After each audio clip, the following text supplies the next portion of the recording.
Support WrestleTalk! Give us a subscribe. Hello and welcome to the WrestleTalk News. I'm Ollie Davis. Several weeks ago, PW Insider broke that WWE were cancelling its weekly episodes of Talking Smack. The much-loved unscripted SmackDown post-show which allowed wrestlers to get across their characters, hosts make inside references, and let Rhino get drunk and dress up as inappropriate Santa. The problem was, WWE didn't tell the show's two hosts, Renee Young and Daniel Bryan, that Talking Smack was being scaled back. It's now only after pay-per-views, so the two have gone rogue. Here it is, the very first episode of Smacking Talk, exclusively on Tout, featuring Renee Young and Chad Gable. Very big news breaking on this show. Not only does the skit mock WWE's failed investment in social media service Tout, and the fact Talking Smack has been cancelled, it also makes a joke of the much-mocked Jason Jordan as Kurt Angle's illegitimate son storyline from Raw. It turns out Bryan has taken a very official-looking paternity test to see if he's the father of Jordan's former American Alpha tag team partner Chad Gable. Much to Gable's surprise, as Bryan is only 5 years older than him, the completely official test results confirmed they are indeed long-lost father and son. In Bryan's words, "I was a very virile 5-year-old," which means we should probably check on the how many fucks Daniel Bryan gives counter. Last time we checked, it had gone from who am I kidding? It's 0.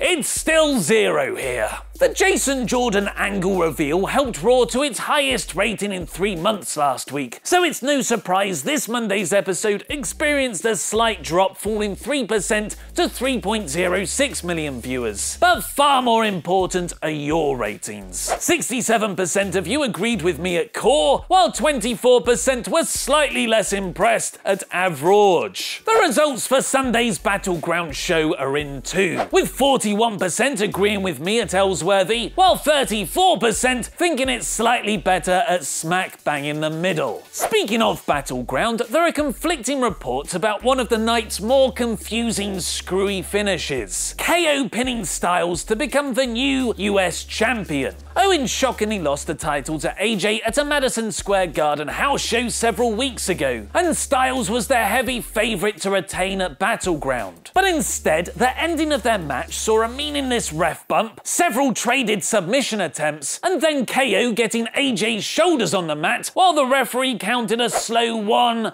2, 3. KO won the US title for the 3rd time in 4 months. The crowd were confused, as the finish was screwy even by Battleground standards, and Twitter user Rovert pointed out this, along with the lack of replays and the late betting odds still having AJ to retain, which are usually very reliable, strongly suggests this wasn't the planned finish, and Styles was meant to kick out. Fightful later confirmed with a source the match ending did not go as planned. Styles was reportedly visibly upset after the match, got into a heated discussion with the referee, and kicked over the ring steps. Wade Keller has since reported on his post-Battleground podcast that AJ was the planned winner and there was chaos backstage after the match. Wrestling Observer Radio, meanwhile, has reported the decision for Owens to go over was made either before the match or during. The whole situation becomes even more confusing considering the events of last night's SmackDown, which saw the return of Chris Jericho, meaning Owens as champion makes a little more sense, but then also KO dropping the belt back to AJ in the main event, just 2 days after regaining it in that weird finish. Watch my review of that episode of SmackDown and Chris Jericho's return, and WWE reportedly want a John Morrison return. Click the videos to the left to find out more, press subscribe, and support WrestleTalk on Patreon. I've been Ollie Davis, and that was wrestling.